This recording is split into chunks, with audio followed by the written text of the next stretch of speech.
My name is Marcus, and this story still feels unreal even though I lived through it. I thought I had a normal marriage. My wife, Lauren, and I had been together for 4 years. We had some ups and downs, but I honestly thought we were solid. That's until her best friend, Trevor, started showing up everywhere. At first, it didn't seem like a big deal. She said they'd been friends since college, and I believed her. I wanted to trust my wife. But little by little, he started creeping into every part of our lives.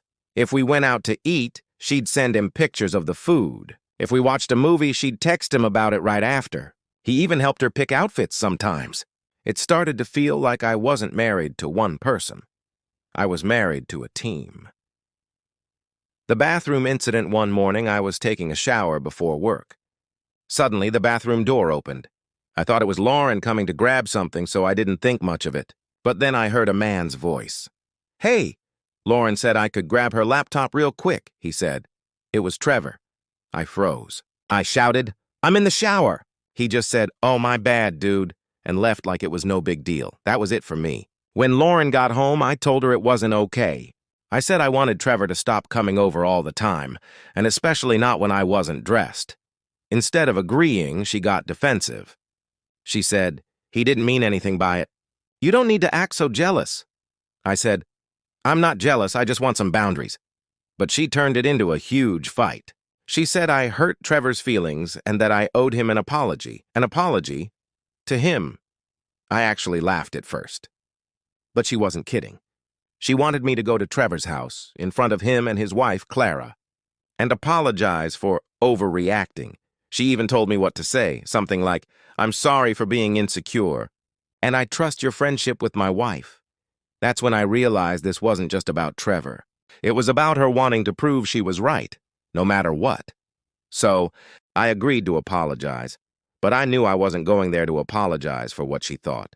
The secret I knew a few months earlier, Trevor and I had gone out for a drink.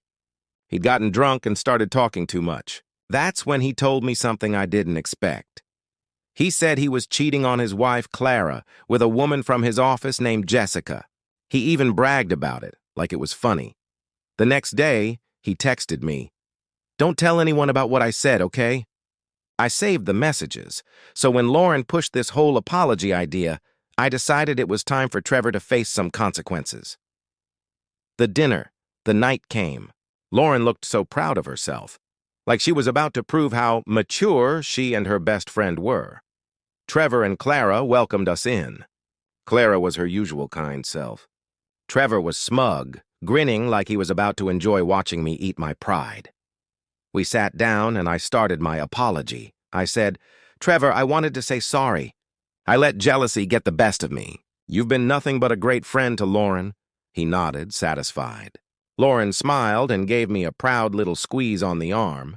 Then I looked at Clara and I said, "Actually, my real apology is to you, Clara, for not telling you sooner that your husband has been cheating on you with a coworker named Jessica." Everything stopped. Trevor's face went white. Lauren froze. Clara stared at me like she didn't understand what she'd just heard. Trevor jumped up and started shouting that I was lying. I calmly pulled out my phone and showed Clara the texts, the ones where he'd confessed and begged me not to tell anyone. She read them quietly. Then she looked at him and said, "Get out." We left. The drive home was completely silent. The fallout. The next day, I got a flood of angry texts from Lauren's friends. They said I humiliated her and ruined her friend's marriage. I replied to each of them with screenshots of the messages. No one texted back after that. A few days later, Clara emailed me to thank me. She said she'd suspected something for months but didn't have proof. She told me she was filing for divorce. Lauren, on the other hand, was furious. She said, "You embarrassed me in front of everyone." I said, "You made me apologize to a liar. I just told the truth." That's when everything started falling apart. She moved into the guest room, stopped talking to me, and started telling people I was toxic. I stayed calm. The apartment was in my name, so I eventually told her she needed to move out. I couldn't live like that anymore. She packed her things slowly, slamming doors the whole time. Before she left, she said, "You'll regret this." I said, "No, I already regret letting it go this far. What happened after, a few months later, I found out that Clara had divorced Trevor and taken half of everything. She got the house. He lost his job after his affair became public at work. The woman he cheated with dumped him too. Lauren tried to rebuild her life online. She posted motivational quotes and selfies with captions like, "Learning to love myself again." I didn't care anymore. I finally had peace.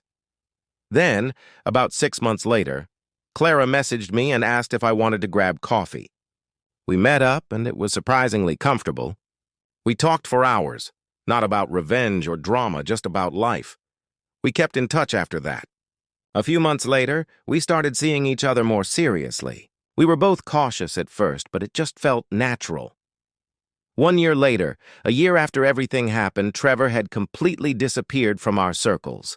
He moved to another city and changed jobs. Lauren still lived with her parents and worked for her dad's company. Clara and I were together. Not rushed, not perfect, but peaceful. Sometimes we'd talk about how wild that night was, the so-called apology dinner, and we'd both laugh. But deep down, I know that was the moment everything changed for me. I realized that if someone keeps demanding fake apologies, they probably don't want peace.